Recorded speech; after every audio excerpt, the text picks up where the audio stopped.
दोनों से 2 पुत्र पैदा हुए, उत्तानपाद और प्रियव्रत, और 3 बेटी, देवहूति और प्रसूति और आकृति। परीक्षित ने एक बड़ा सुंदर प्रश्न कर दिया, ये पेड़ पौधे जीव जंतु ये सब कहां से आए? तो जवाब दिया, सुनो बेटा परीक्षित, ये सब ब्रह्मा ने ही रचा है। अरे ब्रह्मा ने कैसो जगत बनायो है,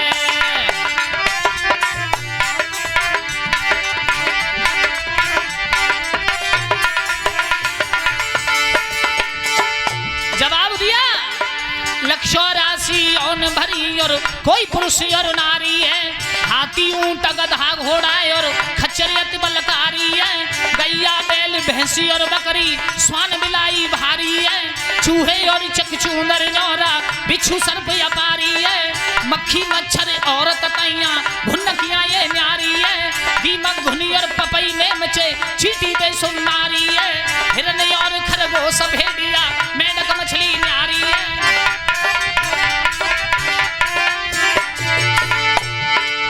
तोता और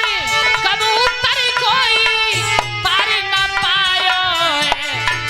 अरे ब्रह्मा ने कैसो जगत बनायो है।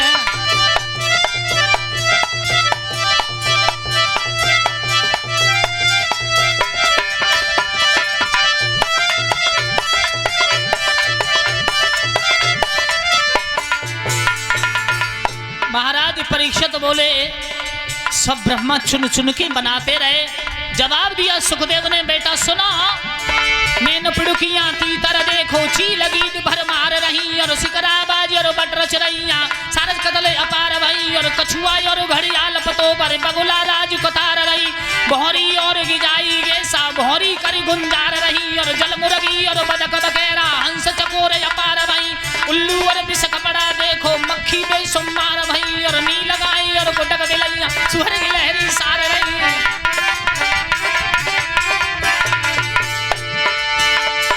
शेर भेड़िया और रीछ ये तुरंत बनायो है, अरे ब्रह्मा ने भैया जगत बनायो है।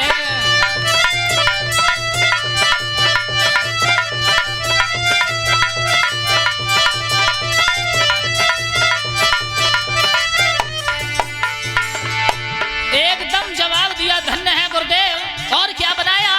जवाब दिया, सुनो, ये जीव जंतु बनाए,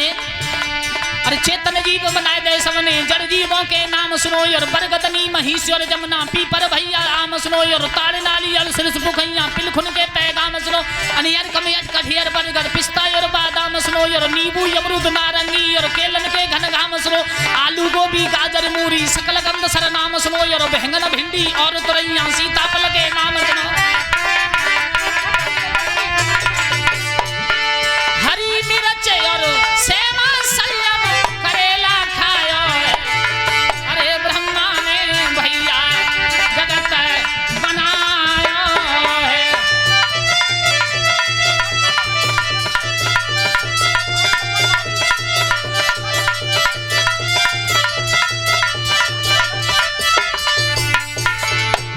जवाब दिया, और क्या बनाया? सज्जनों,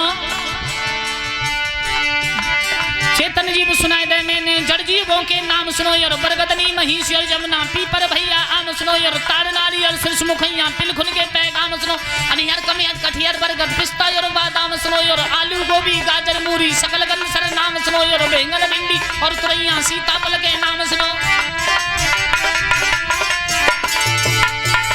सुखदेव बोले, बेटा तरह तरह से ब्रह्मा ने वृक्षों को और तरह तरह से रस डाल करके फल सब्जियां और बनाया। परीक्षित ने कहा, खाने को क्या बनाओ? तो सुखदेव बोले, सुनो बेटा, गेहूं मटर धुआं दो सरसों, गेहूं मटर धुआं दो सरसों, अलसी चना बनाए हैं, और उड़द मसूर बाजरा रमसा खुर्दी मूंग सबाए हैं, और समाधान सन मक्का कमनी ढेंचा ज्वार बताए हैं, और मूंगफली तिल इक अरेरा बथुआ मन को बाए हैं, घास कौआ और सिलमिली कनखुआ दर्शाए हैं, घोंसा गोभी घुंड घोंकरू गेंदा बेलिए छाए हैं, और पर्वती और तालाब नदी सागर गंग बहाए हैं, और गुल तस्वीर और गुल मेहंदी और गुल घेरा दर्शाए हैं।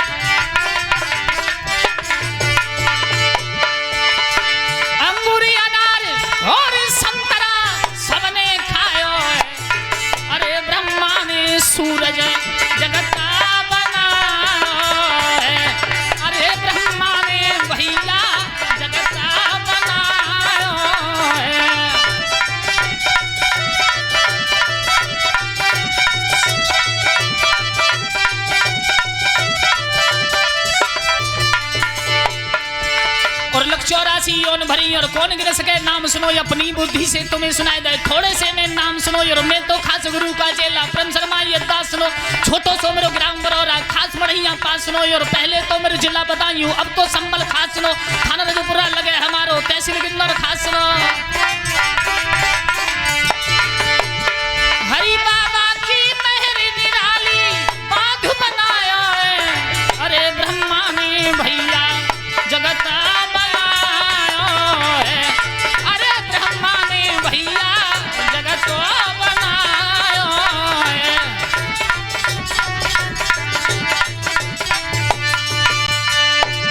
परीक्षित कहने लगे धन्य है गुरुदेव ये सारा संसार चुन चुन के ब्रह्म महाराज एक बात बताओ ये तीनों बेटियों का विवाह किस किस से हुआ तो सुखदेव बोले बेटा सुनो देवहूति और प्रसूति और आकृति देवहूति का विवाह करदम्ब से हुआ था प्रसूति नाम की कन्या राजा दक्ष को विवाही गई थी आकृति नाम की कन्या रुचि ऋषि को प्रसूति से 16 बेटी और 16 बेटा हुए महाराज अंदाजा लगाओ एक पीढ़ी पे 5 और 16 बेटी और 16 बेटा अब उनको आपस में ब्याह बहुत 10 गए होंगे तो सीधे 160 हाँ और 9 बेटी महाराज करदम्ब जी के हुए और 10 में कपिल अवतार भगवान हुए थे और 160 को फिर ब्याह भाव होगा तो फिर सीधे 1600 एक कॉलेज उन्हीं के नाम की खुल गई महाराज न जाति था न धर्म था वहां उस समय कुछ नहीं था परीक्षित ने फिर बीच में प्रसंग डाला है महाराज देवहूति का विवाह कैसे हुआ ये थोड़ा विस्तार से और बता दीजिए महाराज करदम्ब मुनि महाराज ने 10,000 वर्ष तप किया और 10,000 वर्ष तप करने के बाद भगवान श्री हरि नारायण प्रकट हुए और कहा मांग लीजिए करदम्ब क्या मांगना चाहते हो हम तुम्हारी तपस्या से बड़े प्रसन्न हैं करदम्ब ने कहा जो हम मांगे वो तुम दे दोगे ना भगवान ने कहा मांगो क्या मांगना चाहते हो दोनों हाथ जोड़े और कहा बस हमारे लिए कुछ नहीं चाहिए हमारा विवाह हो जाए एक सुंदर सी हमें दुल्हन मिल जाए भगवान ऐसा प्रसंग सुन के रोने लगे कितने रोए भगवान के जहां आंसू गिरे कनखल में वहां विष्णु सागर बन गया उसमें लोग आज भी नहाते हैं तो भगवान विष्णु से करदम्ब बोले अच्छा एक बात बताओ हमारो ब्याह है जावे को तो तुम्हें कौन सो दुख भयो का हम रड़ुए ही सही लगे हैं एकदम जवाब दिया ना प्रभु दुख हमें कुछ नहीं है तो हमें वरदान दे दो कि तुम्हारो ब्याह है जावे को सुंदर दुल्हन मिलेगी तुमको फिर रोए क्यों तुम भगवान श्री हरि कहने लगे अरे करदम्ब हम इसलिए रोए न तुमने सुख मांगा न तुमने वैभव मांगा न राज्य मांगा न धन समृद्धि मांगी सिर्फ आपको नरक में ले जाने वाली तुमने एक स्त्री को मांग लिया तो भगवान नारायण से करदम्ब ने कहा तो अच्छा आप दुखी हो वरदान नहीं दोगे भगवान ने कहा ठीक है जाओ हम तुम्हें वरदान देते हैं देवहूति से तुम्हारा विवाह होगा एक वरदान और दे दोगे भगवान बोले मांगो अरे मैं तुम्हें देने तो आया हूं भगतन ने मोको नाना भांति नचाए लोक लाज तजदई मैंने बैकुंठो विसराए मांगो तो करदम्ब ने कहा विवाह होगा भगवान बोले हाँ ठीक है हो जाएगा संतान होंगी बोले वो भी होंगी तो बस जब संतान हो तब भगवान बोले मांगो बोले जब संतान हो तब अरे तो क्या तब मतलब क्या बोले जब संतान हो तब तुम मेरे बेटा बन के आ जाना क्या हाँ मेरी देवहूति के गर्भ से तुम मेरे बेटा बन के मेरे घर आओ भगवान बोले बहुत चालाक हो महाराज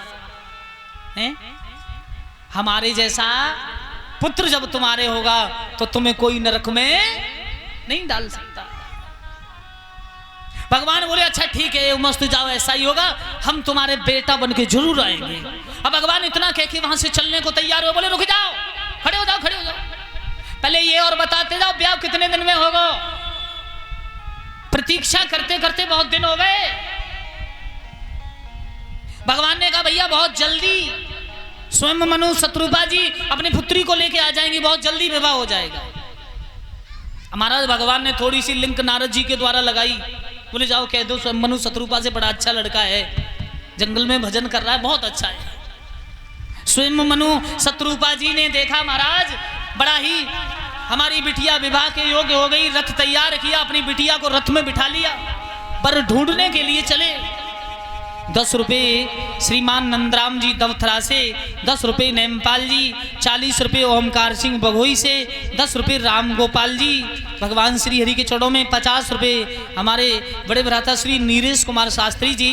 अजीजपुर से, 10 रुपये धीरज यादव सुपुत्र उदय सिंह ऑपरेटर साहब, 10 रुपये किशन यादव सुपुत्र ऑपरेटर साहब जी, 50 रुपये हरप्रसाद यादव करियामई से, 20 रुपये राजू यादव पुत्र ऋषिपाल जी, 10 रुपये रोहित यादव कोसावली से, 10 रुपये राजवीर मंत्री जी अजीजपुर से। भगवान के चरणों में भगवान सदा सुखी रखे, भंडार भरते। महाराज पुत्री को रथ में बिठाया और रथ बढ़ाते हुए चले जा रहे हैं वर ढूंढने की तलाश में।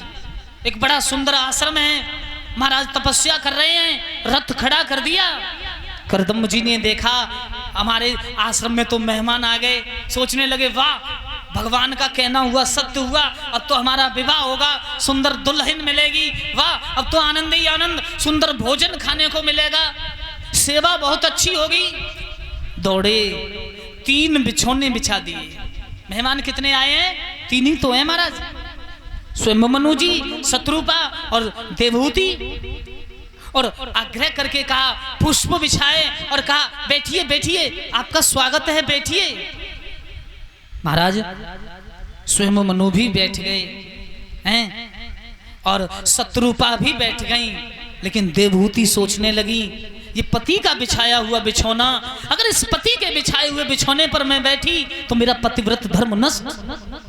और महाराज अगर पति की आज्ञा है कि बैठिए और ना बैठी तो भी मेरे होने वाले पति, तो भी मेरा धर्म नष्ट। बैठी तो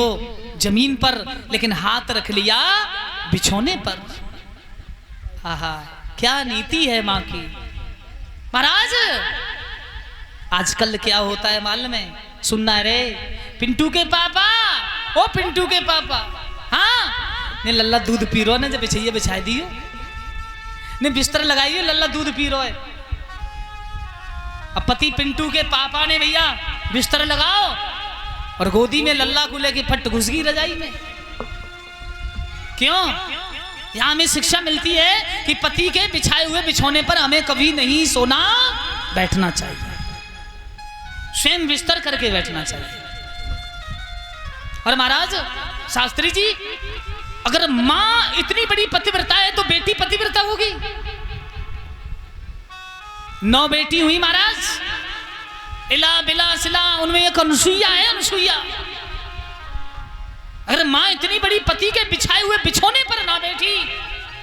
तो वाह बेटी कितनी पतिव्रता। अनुसुईया कितनी अत्रि मुनि को विवाही गई थी महाराज। 9 बेटी, 10वें गर्भ में स्वयं भगवान नारायण आए कपिल के रूप में, और वही उनकी सबसे बड़ी पुत्री जो अनुसुईया थी वो अत्रि मुनि महाराज को विवाही गई है। बोली भक्तवत्सल भगवान की। अनुसुईया की जो चरित्र है वो कल रहेगा, और यहां से भगवान शिव के बारे में देखते हैं क्यों झांकी तैयार है। बड़ी सुंदर झांकी है, थोड़ा समय भी कम है। और अनुसुईया चरित्र कल, और सगर वंश की कथाएं, और बलि चरित्र, और हिरण्याकश्यप प्रहलाद का चरित्र, और जहां तक है तहां तक कृष्ण जन्म की ओर चलेंगे। ये कल की कथाएं, 5 कथाओं का प्रसंग कल रहेगा।